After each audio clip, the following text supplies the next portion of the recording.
Je pense qu'il faut consulter lorsqu'on a une phobie, quand elle est invalidante pour le quotidien. Je prends un exemple, une dame qui est venue consulter pour une phobie de la conduite, conduite en voiture.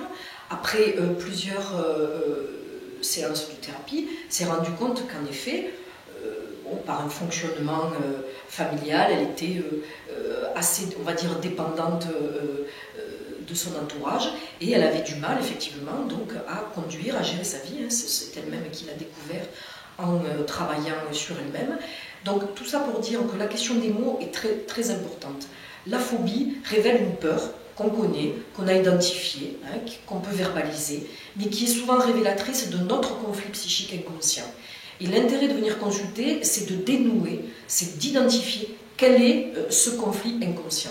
Et à partir du moment où on l'identifie, on le dénoue, et bien souvent, effectivement, la phobie, si elle ne disparaît pas, en tout cas, s'étiole.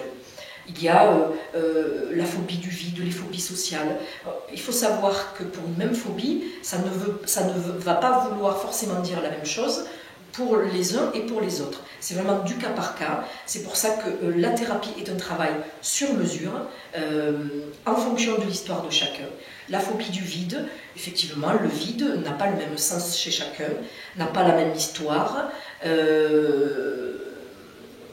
Le vide pour l'un n'est pas le même vide pour l'autre.